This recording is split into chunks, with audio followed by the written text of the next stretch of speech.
Hello வணக்கம். இது உங்கள் சிவி ஜோன். சொல்லலாம் எப்படி இருக்கீங்க? இப்போ பற்றின லைவில் வந்து ஒரு சம்பவம் நடந்துச்சு. அதை பார்த்தோன்னே ரொம்ப அப்படியே ஒரு மாதிரி ஆயிடுச்சு. என்னென்னா, நம்ம ராணா வந்துட்டு பிக் பாஸ் விட்டு போகிறதுக்கு பிக் பாஸ் வந்து முடிவு பண்ணிட்டாரு. பட் ஆனால் அவர் கெஞ்சி கூத்தாடி இல்லை நான் இருப்பேன்னு சொல்லி அதுக்கப்புறம் உங்களோட இது ஆனால் ரொம்ப சேஃப்டியாக இருக்கணும் 3 வாரம் வந்து ரெஸ்ட் எடுக்க சொல்லியிருக்காங்க. அப்படி சொன்னதுக்கப்புறமா சரிங்க நான் பார்த்துக்கிறேன்னு சொன்னதுக்கப்புறமா சரி போங்க உள்ளேன்னு சொல்லிட்டாரு. உள்ளே போயிட்டார். உள்ளே போய் உக்காந்ததுலேருந்து பவித்ரா இருந்துச்சு. நான் சொல்லலை, இருந்தாலும் அங்கே நிறைய பேர் வந்துட்டு உங்களை நடித்தாங்கன்னு சொன்னாங்க. அது உங்களுக்கு கண்டிப்பாக ஓட்டாருன்னு நினைக்கிறேன். அதுக்காக மற்றவங்களுக்கு சார்பாக நான் சாரி கேட்டுக்கன்னு சொன்னாங்க. நல்லா இருந்துச்சு, நல்ல ஒரு இனிஷியேட்டிவ். இவங்க சொல்லனாலும் மற்றவங்க சொன்னதுக்காக இவங்க சொன்னாங்க பார்த்தீங்கன்னா, அது அவங்களுக்கு ஒரு நல்ல ஒரு தர்மடியாக இருந்திருக்கும். உடனே அனுப்பிச்சு இருந்துருச்சு, மனசார நான் சாரி கேட்குறேன். ஏன்னா நீ அந்த மாதிரி ஒரு சில விஷயங்கள் தெரியப்படுத்தணும் பண்ண பற்றியா, அது வந்து எனக்கு கொஞ்சம் இதுவாக இருந்துச்சுன்னு சொல்லிட்டு சாரி கேட்டாங்க. அது கொஞ்சம் வரவேற்க விஷயந்தான். ஆனால் வந்து மஞ்சரி என்ன சொன்னாங்கன்னா, நான் வந்துட்டு இப்போ ஒன்று சொல்கிறேன், தப்பாக நினச்சிக்காதீங்க.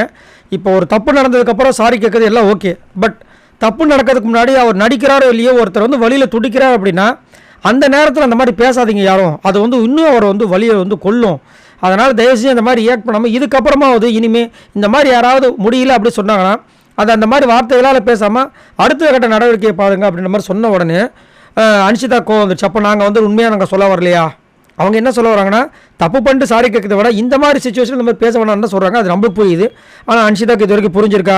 புரியாது. தான் பிடிச்ச முயலுக்கு முயலோட காது தான் காதுன்னு நம்ம முத்து இவர் அருண் சொன்னாலும் இவங்க வந்துட்டு நான் பிடிச்ச முயலுக்கு 2 கால்னு சொல்கிறாள் அப்படின்னும்போது இவங்க ஒத்துக்க மாட்டாங்க. அதுக்கு வந்து ஒரு இது சொல்கிறாங்க. உடனே சௌந்தர்யம் எந்திரிச்சாங்க. சௌந்தர்யம் எந்திரிச்சு இல்லை நீ அந்த மாதிரி ஒரு சில விஷயங்கள் தெரியப்படுத்துறதுக்காக பண்ணுவேன், இது இங்கே தேவையா? இல்லை இது இங்கே தேவையான்னு கேட்குறேன். அவரே முடியல, டாக்டர் வர சொல்லியிருக்காங்க. அங்கே வந்து அதை சொல்ல வேண்டிய அவசியமே இல்லை. அதை சொன்ன உடனே அதுக்கு வந்துட்டு எல்லாருமே வந்துட்டு திரும்ப சொன்னாங்க. அதுக்கப்புறமா வந்துட்டு அவங்க புரிஞ்ச மாதிரி வந்துட்டு இல்லை நான் மன்னிப்பு கேட்குறேன்னு சொன்னாங்க. ஆனால் அதுக்கப்புறமா வந்துட்டு ஜெஃப்ரி கிட்ட அவங்க என்ன பேசுகிறாங்கன்றத ப்ரொமோவே நம்ம பார்த்துட்டோம். நான் சாரி கேட்கல, எந்திரிக்கல, அவன் வந்து தெரியப்படுத்துறதுக்காக தான் பண்ணுறான், இந்த தப்புக்கு அவன் தான் காரணம், இதெல்லாம் தேவையே கிடையாது. அந்தந்த விஷயங்கள் வழிகள் அவங்கவுங்களுக்கு வரும்போது தான் தெரியும். இப்போ இவ்வளோ விஷயங்கள் நடக்கும்போது டப்பு நம்ம முத்துக்குமார் ஒன்று பண்ணார், சூப்பராக இருந்துச்சு. என்ன தெரியுங்களா, முதல்ல இது ஒரு பாடம் நம்மளுக்கு.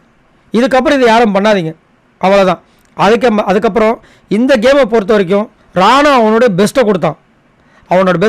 அவனால் மற்றவங்களுக்கு எந்த பிரச்சனையும் வந்துடக்கூடாதுன்னு ரொம்ப கேர்ஃபுல்லாக இருந்தான்.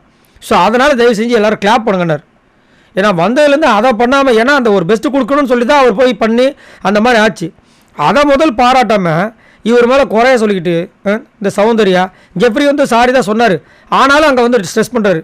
உனக்கு வந்து லெஃப்ட் ஷோல்டர் இது வச்சானே, நீ வந்து ரைட்டு, நீ பார்த்தியா, நீங்கள் பக்கத்தில் தானே இருந்தீங்க, நம்மளுக்கு அழகாக தெரியுது, குப்புற கழுவும்போது ஃபஸ்ட்டு அடிப்படுறது ரைட்டு. என்ன ரொம்ப இவ்வளவு கேவலமாக இருக்காங்க, சத்தியமாக புரியலை நம்மளுக்கு. அதை சொல்லி அழகாக எல்லோரும் கிளாப் பண்ண வச்சார். செம்மையாக இருந்துச்சு, அப்படியே புல்லரிக்கிற மாதிரி இருந்துச்சு மூமெண்ட். அப்புறமா தான் அவர் கொஞ்சம் மனசு ஆடுற மாதிரி இருந்துச்சு. எல்லோரும் குறை சொல்கிறது ஈஸி, ஆனால் இந்த நேரத்தில் அவரை பாராட்டணும்னா இன்னும் பூஸ்டப் ஆகும், திரும்ப சீக்கிரமாக ரெக்கவர் ஆவார். நல்ல ஒரு கண்டஸ்டன்ட்டு, என்னத்தான் சொல்ல. சரி, நீங்கள் உங்களோட கமெண்ட்ஸை சொல்லுங்கள். இங்கே இவ்வளோ பேர் குறைகள் சொல்லும்போது மஞ்சரி அண்ட் முத்துக்குமார் மொத்தம் அவ்வளோ அழகாக வந்து அந்த விஷயத்தை எடுத்து வச்சதை எப்படி நீங்கள் பார்க்குறீங்க? இதனால தான் நான் சொல்கிறேன், இந்த பிக் பாஸ் சீசன் 8ஓட ஸ்ட்ராங்கஸ்ட் கண்டஸ்டண்ட்டாக முத்துக்குமார் மஞ்சரி நான் பார்க்குறேன் அப்படின்னு. உங்களோட கருத்துக்களை சொல்லுங்கள். பாய் நண்பர்களே.